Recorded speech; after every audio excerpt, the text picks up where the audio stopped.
মিছিল হয়, আমাকে ছাত্রলীগ খুঁজে, ভাই ব্রাদার মেসেজ দেয়, উপর থেকে অর্ডার হয়েছে তোমাকে মারার জন্য। দেখেন, ক্ষমতা সব সময় থাকে না, মানুষের পথ যে অবস্থান এটাও সব সময় একরকম থাকে না।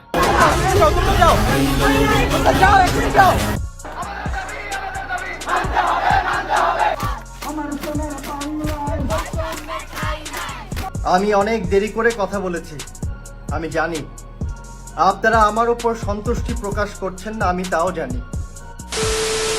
এবার কোটা আন্দোলনে মাঠে নেমেছিল দেশের জনপ্রিয় 5 জন কন্টেন্ট ক্রিয়েটর, এবং যারা পূর্বের তুলনায় বর্তমানে আরো বেশি জনপ্রিয়তার শীর্ষে উঠে গিয়েছেন তাদের বর্তমান কর্মের ফলে। তো গাইস, আজকের এই ভিডিওতে এই 5 জন কারা রয়েছেন সেটিও জানাবো, এবং দেশের কিছু কন্টেন্ট ক্রিয়েটরদের মাঝে অনেক ঘৃণা রয়েছে এবং তাদের নিয়ে বাজে মন্তব্য করেন অনেকে, কিন্তু কেন সেটিও জানাবো। তবে এর মাঝে যে 5 জন আন্দোলনে নেমেছেন ছাত্রদের অধিকার আদায়ের লক্ষ্যে ও দেশের লক্ষ্যে। তো গাইস, ভিডিওটি সম্পূর্ণ দেখুন এবং দেশের কিছু মুখোশধারী কন্টেন্ট ক্রিয়েটরদের আসল রূপও দেখতে পারবেন। তো মূল ঘটনা যাওয়ার আগে বলে নিচ্ছি, যারা এখনো চ্যানেলটিকে সাবস্ক্রাইব করে তারা ভিডিওতে লাইক দিয়ে চ্যানেলটিকে সাবস্ক্রাইব করে দিন। ওয়েল, প্রথমে কথা বলা যাক আমার দেখা বীর সাহসী কন্টেন্ট ক্রিয়েটর কাফি ভাইকে নিয়ে। রিসেন্টলি কাফি ভাই ছাত্রদের ন্যায্য অধিকার আদায়ের লক্ষ্যে এবং দেশের সার্বভৌমত্ব রক্ষার ক্ষেত্রে সে জীবনের মায়া ত্যাগ করে আন্দোলনে নেমেছে।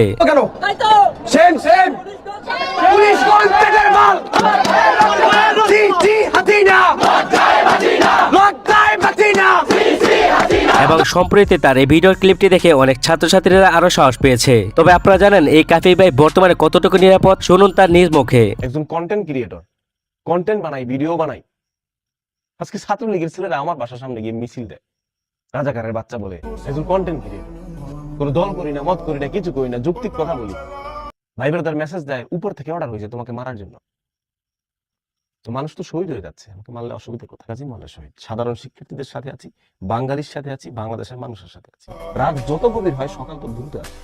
তো যে মানুষটি সবসময় অনলাইনে অ্যাক্টিভ থাকতো কিন্তু গতকাল থেকে সে মানুষটি এখনো অনলাইনে অ্যাক্টিভ না। তো বর্তমানে সে কি অবস্থা আছে তা কিন্তু আমাদের জানা নেই। তো আমার মতে কাফি ভাইয়ের মতো একজন মানুষ হতে হলে কলিজা ও সাহস থাকা লাগে। তো যাই হোক, তারপর হচ্ছে অনেক আলোচিত ও সমালোচিত একজন senior YouTube content creator Salman Muktadir. এই মানুষটিকে চিনে না এমন মানুষ অনেক কমই পাওয়া যাবে। একসময় ইউটিউব কাঁপাতো এই সালমান মুক্তাদির, তবে তাকে নিয়ে অনেকে অনেক ধরনের ব্লেম করছিল, তিনি প্লে বয় হ্যানতেন অনেক কিছু। তবে যাই হোক, পাস্ট ইজ পাস্ট। আর বর্তমান কি কেউ খেয়াল করেছেন এই আলোচিত ও খারাপ মানুষটিও এখন ছাত্রদের জন্য ও দেশের জন্য নিজের জীবনের মায়া ত্যাগ করে সে মাঠে নেমেছে। তো ভিডিওতে দেখতে পাচ্ছেন বর্তমানে কিন্তু তার অবস্থা তেমন ভালো নেই, এবং সম্প্রতি তার ফেসবুক স্ট্যাটাস গুলো পুরো শেভাস রিপ্লাই দিয়েছেন, সেগুলো আপনাদেরকে পড়ে নাই শোনাই। তো এরপর তাকে আন্দোলনও দেখা যায়। তো তার সাথে কিন্তু সৌভিক ভাইও ছিল তারা পুরো টিম।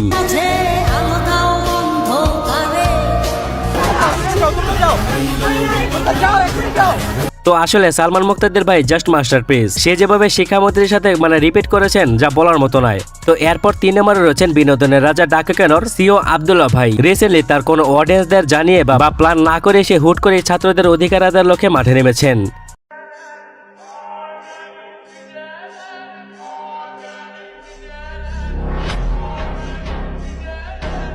এবং হুট করে ভিডিওটি সবার চোখের সামনে পড়ে যায়, আর এটা দেখে তার প্রতি কিন্তু সবাই আরো রেসপেক্ট দেখাচ্ছে, এবং এটা দেখে অনেকের কাছে ভালো লেগেছে। তো এখন কথা হচ্ছে, অনেকে কমেন্ট বক্সে বলতে পারেন এরা মাঠে নেমেছে তাতে কি হয়েছে, তাদের ছাড়া তো আরো অনেকে নেমেছে, তাই না? তো এরকম আপনাদের মতামত থাকতেই পারে, তো আমি আপনাদেরকে ক্লিয়ার করছি। তবে আমার ওপিনিয়ন হচ্ছে সাধারণ নাগরিক এবং জনপ্রিয়তা থাকা নাগরিক দুইটাই ভিন্ন। তাদের জনপ্রিয়তা আছে এবং তারা তাদের ফেসবেল হোক আর যাই হোক তাদের কারণে আর 2-4 জন তো সাহস পায় এবং ছাত্রদের পাশে দাঁড়াচ্ছে।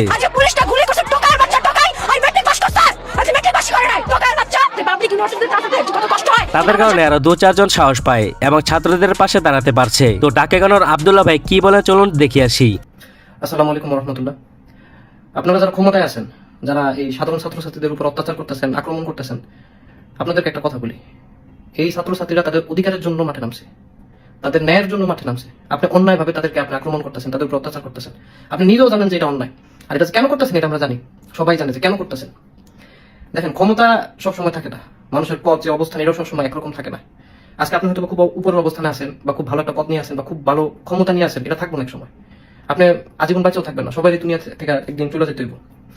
একটা জিনিস মাথায় রাখবেন, আপনি যে কাজটা এখন করতেছেন আল্লাহ আপনার মাফ করবো না, কারণ আপনি অপরাধটা করতেছেন মানুষের সাথে। মানুষ যদি মাফ না করে আল্লাহ আপনার মাফ করবো না। আপনি এটা শাস্তি দুনিয়াতেও পাবেন, আখিরাতেও পাবেন। তাহলে কি লাভ এই কাজগুলো করে? আমার বলেন, আপনি জানেন যে এটা প্রকাশ্যে অন্যায় হইতেছে, আপনি অন্যায়ের পক্ষে কেন?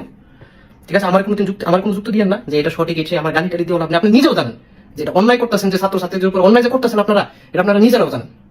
এই কাজটা করেন না, এগুলা অন্তর থেকে কষ্ট লাগে। ঠিক ঠিক আছে, যা খবর দেখতেছে, অনেক খবর হয়তো বা বলতেছে, অনেক ঘটনা ঘটে গেছে, তো এরপর হচ্ছে ইউটিউবের কমেডি কন্টেন্ট ক্রিয়েটর অমরন ফায়ারকে দেখা যায়। তো ছাত্রদের পাশে অমরন ফায়ার চন্দ্রা গাজীপুর সমাবেশে অমরের বক্তব্য শোনা যায় এবং তার বক্তব্য ও অনুপ্রেরণায় আরো 10টা ছেলে মেয়ে ছাত্রদের অধিকার ও দেশ রক্ষায় নিয়োজিত হচ্ছেন। তো এভাবে দেশের সকল কন্টেন্ট ক্রিয়েটর ও ক্ষমতাশীল লোক বিপদে আপদে তাদের পাশে থাকলে তাদের উপর নিম্ন স্তরের মানুষ যারা রয়েছেন তারা অন্যায়ের প্রতিবাদ করতে ভয় পাবে না, তারা সাহসের সাথে প্রতিবাদ করবে। তো চলুন দেখেছি ওমর কি বলেন।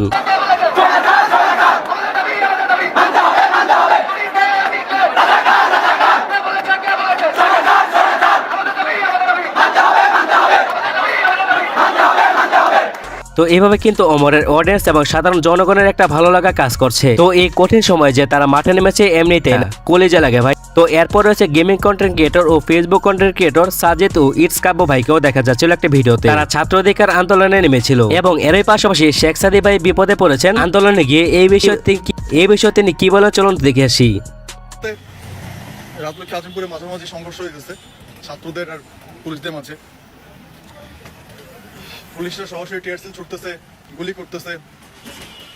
আমি জাস্ট এটা বুঝতেছি না, যারা ডিউটির নামে ছোট ছোট বাচ্চাদের গায়ে গুলি ছুটতেছেন। আমার চোখের সামনে 16-17 বছর একটা ছেলের শরীরে গুলি লাগছে, ওই যে ওর রক্ত হসপিটাল দিয়ে আসলো। আমার জীবনের মায়া নাই, বাট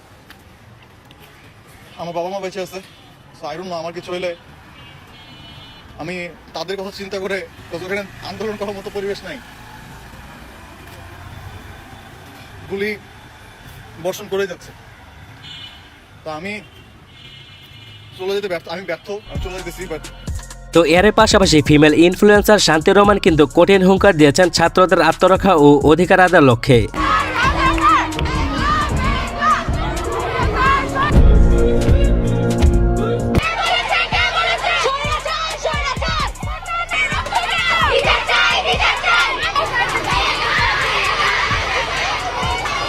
তো গাইস, এই ছিল কিছু কন্টেন্ট ক্রিয়েটরদের বকবারা কলেজে এবং মানুষের প্রতি ভালোবাসা নিয়ে মাঠে নেমেছে। তবে তারা ছাড়া কিন্তু আরো অনেকেই আন্দোলনে নেমেছে এবং এর মাঝে কিন্তু অনেক ছাত্রছাত্রী ভাই বোন কিন্তু শহীদ হয়েছে।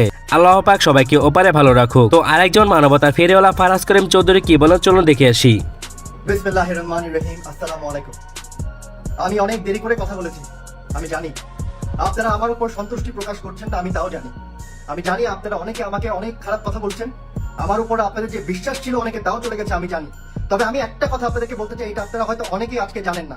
সরকার যে রায়টায় হেরে গিয়েছে, যেই হাইকোর্টের রায়তে বলা হয়েছে যে কোটা বহাল থাকবে, সেই রায়ের বিরুদ্ধে আজকে সরকার অ্যাপিল করেছে। এটা হতে পারে আপনাদের আন্দোলনের প্রেক্ষিতে হতে পারে বা সরকার তার নিজস্ব করতে হতে পারে।